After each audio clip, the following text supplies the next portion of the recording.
அனைவருக்கும் வணக்கமா. இன்னைக்கு நம்ம ஒரு நல்ல பதிவு தான் பார்க்க போகிறோம். தம்ப்லைனை பார்த்துட்டு வந்திருப்பீங்க. அதாவது இழந்த பணம் நகை திரும்ப கிடைக்க, அப்புறம் காணாமல் போன நகை பணம் கிடைக்க அப்படின்னு சொல்லி போட்டிருக்கேன். அதாவது சில பேருக்கு என்ன பண்ணுவாங்க அப்படின்னா, நிறைய டைம் பணம் சில இடங்களில் கொடுத்தது வராது, நம்பி கொடுத்துருப்போம், அவங்கக்கிட்டேருந்து பணம் வாங்க முடியாது. சரி, ரொம்ப கஷ்டத்தில் இருக்கிறாங்களேன்னு சொல்லி கேட்பாங்க. அவங்க மேலே பரிதாபப்பட்டு நம்ம பணத்தை கொடுத்துருப்போம், இல்லை ஒரு நகையோ கொடுத்துருப்போம்.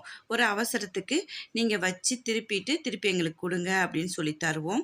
ஆனால் அதுக்கப்புறம் கேட்க போகிறப்ப அவங்க ரொம்ப ஒரு மாதிரி பேசுவாங்க. இப்போ என்ன தரோம் அப்படி இப்படின்னு பேசுவாங்க. அது நாள் கணக்கில் அல்லது வருட கணக்கில் மாத கணக்கில் ஆகிட்டே போயிருக்கும். அது மாதிரி சில பேர் என்ன பண்ணுவாங்கன்னா, நகை பணம் அடிக்கடி தொலைச்சிக்கிட்டே இருப்பாங்க. அவங்களுக்கு மகாலட்சுமி அம்சம் இல்லைன்னு தான் நம்ம சொல்லணும்.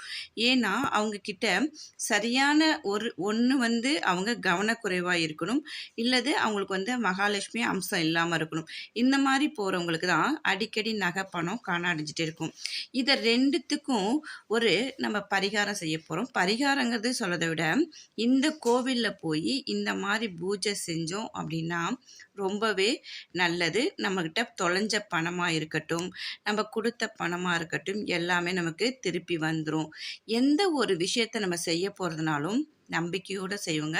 நம்பிக்கையோடு செஞ்சோம்னா அது நல்லதாகவே நடக்கும். சரி, இப்போ நம்ம எந்த கோவிலுக்கு என்ன மாதிரி செய்யணும், கோவிலுக்கு போக முடியாதவங்க வீட்டிலிருந்தே எப்படி செய்யலாம் அப்படிங்கிறதையும் நம்ம பார்க்க போகிறோம். சிவன் கோவிலுக்கு தாங்க நம்ம போகணும். சிவன் கோவிலில் போய் தான் இந்த பரிகாரம்லாம் ஒன்றும் கிடையாது. கோவிலுக்கு போகிற மாதிரி போயிட்டு சிவனை வழிபட்டுட்டு அங்கே சண்டிகேஸ்வரர் அப்படின்னு சொல்லி இருப்பாங்க. நம்ம எல்லாரும் பண்ணுவோம், அவர்கிட்ட போயிட்டு கை தட்டுவோம் பார்த்தீங்களா. அதாவது சிவன் கோயிலில் போயிட்டு நம்ம திருப்பி வரும்போது எதுவுமே கொண்டு வரக்கூடாது. சிவன் சொத்து குலநாசம் அப்படின்னு சொல்லுவாங்க. அப்படிப்பட்ட சிவன் கோயிலுக்கு கணக்கு பார்க்குறவர் யார் அப்படின்னு சொல்லி பார்த்தோம்னா சண்டீஸ்வரர் தான்.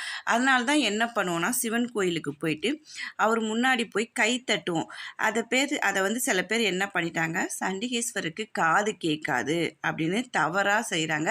காது கேட்காதுல உன்னுடைய கோவிலில் இருந்து நான் எதுவுமே எடுத்துட்டு போல, இங்கே பாரு உன்னுடைய கணக்கில் இதை எழுதி வச்சுக்கோ அப்படின்னு சொல்கிறதுக்காக தான் நம்ம கையை தட்டிட்டு, நம்ம சிவனுடைய சொத்துலேருந்து நான் எதுவுமே எடுத்துட்டு போல அப்படிங்கிறதுக்காக தான் சொல்கிறோம்.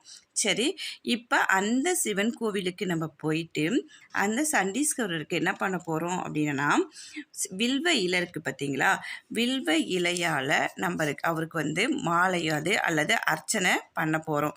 அர்ச்சனை பண்ணிகிட்டே வரும்போது வாரம் உங்களுக்கு எந்த கிழமை ஒரு நாள் தேர்ந்தெடுத்துக்கங்க. அந்த கிழமையில் நீங்கள் அர்ச்சனை பண்ணிட்டு வரும்போது நல்ல விஷயங்கள் நடக்கும். கூடிய விரைவில் நீங்கள் கொடுத்த பணமாக இருக்கட்டும் அல்லது காணாமல் போன நகையாக இருக்கட்டும், எதுவாக இருந்தாலும் உங்களுடைய வேண்டுதலை நீங்கள் அவர் முன்னாடி கோரிக்கையாக வச்சுட்டு சிவன் கோவிலுக்கு போயிட்டு நீங்கள் இது மாதிரி செஞ்சுக்கிட்டே வரும்போது, அதாவது சனிக்கிழமைனா சனிக்கிழமை எடுத்துக்கோங்க, வெள்ளிக்கிழமைனா வெள்ளிக்கிழமை, செவ்வாய்க்கிழமைனா செவ்வாய்க்கிழமை, ஏதாவது ஒரு நாள், வாரத்தில் ஒரு நாள், அதே அடுத்த வாரமும் அதே மாதிரி ஒரு வாரத்தில் ஒரு நாள் தேர்ந்தெடுத்துக்காங்க.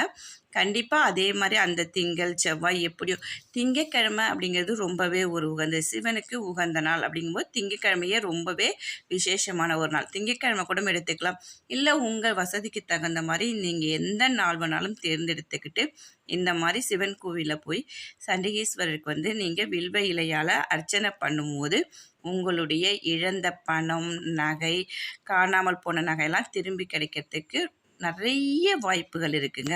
இது மாதிரி செஞ்சு நம்பிக்கையோடு செய்யுங்க. வாழ்க வளமுடன்.